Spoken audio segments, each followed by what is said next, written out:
안녕하세요. 핑크노트 콕쌤입니다. 네, 오늘은 보건간호학 마지막 과목 산업보건에 대해서 하겠습니다. 1번입니다. 산업보건의 업무로 옳은 것은 산업보건이다라고 하는 것은 근로자의 건강을 증진하고 그로 인해서 산업 현장의 생산성을 향상시키는 게 목적인 아이인데요. 그럼 직업연구개발관리 아니고 재활, 3차 전문적인 치료, 2차 건강증진하고는 관계가 있고요. 작업 환경의 위생관리 괜찮습니다. 업무 능력 향상을 위한 학습 지도는 아니죠. 근로자의 지위 향상도 아니고. 그래서 여기에서의 답은 3번이 되는 거고요. 근로자 건강진단을 실시하는 이유, 자, 건강진단은 2차 예방을 이야기하죠.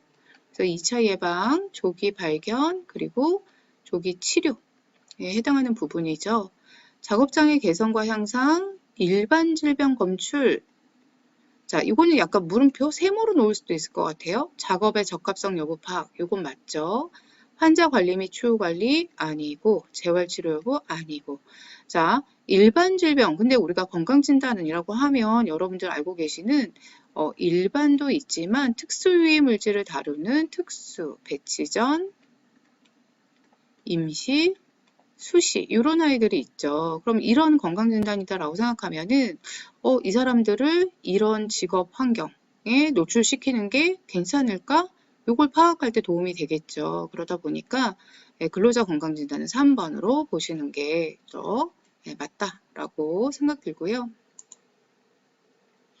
자, 산업장 건강진단 중에서 일반 건강진단이다. 일반 건강진단은 근로자 모두가 받는 거고요. 사무직인 경우라면 2년에 한 번,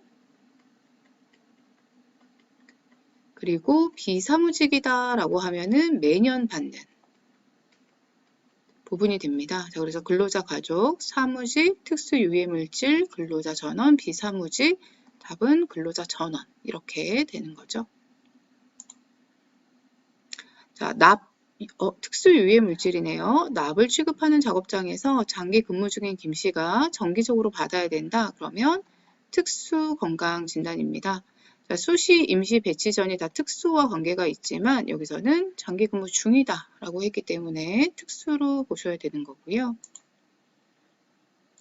특수건강진단 대상 업무에 종사할 근로자에 대하여 예정 업무에 대한 적합성 평가, 키워드는 적합성 평가죠. 그렇죠.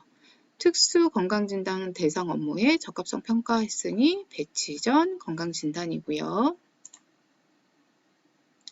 은행원 A씨, 오후만 되면 나른하고 어깨 관절의 통증과 경직. 그럼 아마 여러분들은 이거 경견환 증후군인가? 라고 생각하실 수 있습니다. 네, 이제 문제 끝까지 봐야 되겠죠? 늦게 병원을 찾았는데 특별한 이상이 없대요. 3일을 쉬었더니 증상이 사라졌답니다. 자, 이렇게 쉬고 나서 회복되는 거 여기서 산업 피로라고 볼 수 있고요. 산업 피로란 아까 쉬고 나면 회복된다라고 했으니 적절한 휴식과 영양 필요하고요. 적절한 수면 시간 좋습니다. 작업 정도와 시간 조절하는 것도 좋고요. 작업 기계와 자세의 인체공학적 보완도 우리 산업 피로를 회복하는 데 또는 예방하는 데 도움이 많이 된다라고 하고요. 산업장 근로자가 업무 도중 원하지도 않고 계획하지도 않은 사건이랍니다. 자, 사건이다라고 하면 산업재해. 산업재해는 사건 또는 사고라고 이야기되는 아이죠. 산업 피로라고 하는 아이는 얘는 회복될 수 있다라는 게 키워드고요. 네. 그래서 답은 4번이고 9번입니다. 작업 환경 개선하는 방법. 자, 작업 환경을 개선하는 건 산업 피로나 산업 재해, 직업병 다 관계가 되어져 있는데요. 옳지 않은 것이네요. 네, 개선 방법에 대치 있고요. 개인 보호구 있고 작업량 확대는 없죠. 실내 환기 있고 격리 있습니다. 그래서 여기서 옳지 않은 건 3번이 되는 거죠. 어느 산업장에서 유해 물질인 분진이 문제가 된대요. 그럼 여러분들은 마스크인가 아니면 환기인가 걱정 생각을 하실 텐데 이 문제를 해결하기 위한 관리 방법으로 가장 효과적이고 기본적이며 우선적이래요. 기본적이다, 우선적이다. 그럼 이게 사실은 키워드죠. 그러다 보니까 여기서는 대치. 대치는 언제나 가장 효과적이고 기본적이며 우선적인 환경관리 방법입니다. A 산업장의 화재 가능성을 발견한 산업장 책임자가 이를 해결하기 위해서 가연성 물질 보관을 플라스틱 통에서 철제통으로 변경했다. 그러면 대치입니다. 변경이다 라고 하는 거는 바꿔주는 거 대치라고 보시면 되겠고요. 자, 다음 공장에서 환경 개선을 위해 원격 조정하는 기계를 도입하였대요. 자, 그러면 얘는 뭐다? 네, 3번의 격리죠. 자, 격리라고 하는 것은 유해한 환경에서 사람을 띄워놓는 거죠. 자, 그러려면 원격 조정 또는 자동화되는 설비가 있다라면 떨어져 있을 수 있습니다. 그래서 격리라고 하는 아이가 들어가는 거고요. 네, 죄송합니다. 냄새가 심하고 고온 다습한 유해물질 작업장에서 산업간호조무사가 할 수 있는 작업 환기 방법이란 냄새, 그러면 여기서는 환기죠. 네, 그리고 산업간호조무사가 할 수 있는 대표적인 거 환기가 되겠죠. 물론 뭐 보호구 착용도 있을 수 있겠으나 우선은 환기가 좀 더 우선한다라고 보시면 되겠고요. 직업병은 진단이 내려지기까지 오랜 시간이 소요되는데 직업병에 대한 정의로 가장 옳은 것을 찾으래요. 직업을 가진 사람에게서 발생한다. 맞죠? 근로자들이 그 직업에 종사함으로써 발생한다. 이건 완벽하게 맞네요. 직장에서 발생한다. 직장에서 근무하는 동안 발생한다. 근로자에게 발생한다. 근데 왜 모든 질병이라고 했을까? 이건 좀 아닌 것 같고요. 자, 그럼 가장 옳은 문장 2번이 가장 정의로 옳다라고 볼 수 있고요.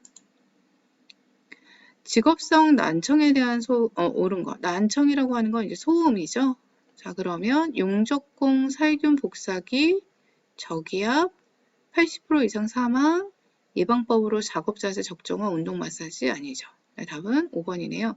이명이라고 하는 귀울림, 두통, 현기증 있을 수 있습니다.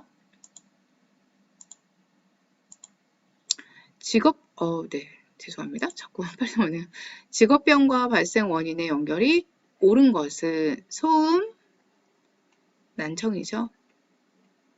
기압, 고기압에서는 잠합병,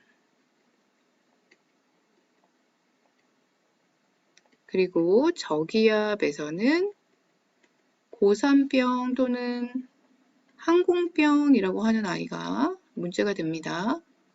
조명이 부족하다라고 하면 그때는 눈의 피로라고 하는 안정피로, 시력저하 올 수 있죠. 그리고 안구진탕증이라고 하는 것도 올 수 있다라고 보시면 되겠고요. 진동 레이노시병 맞고요. 고온, 이게 아니라 열, 경련, 열 허탈이라고 하죠. 허탈 또는 열피로라고도 합니다. 그리고 열사병, 이런 아이들이 주로 이야기된다라고 보시면 되고요. 자, 대형 드릴, 건반 악기 연주자, 진동 나왔네요. 그래서 손가락이 창백해지는 거, 국소적으로 순환이 잘 안 되는 거, 얘를 레이노시병이라고 합니다. 유해광선으로 인한 건강장애로 옳지 않은 것은, 자, 유해광선이다 라고 할 때 우리 태양광선을 기본으로 잡아서 자외선, 적외선, 가시광선을 주로 이야기할 수 있는데요.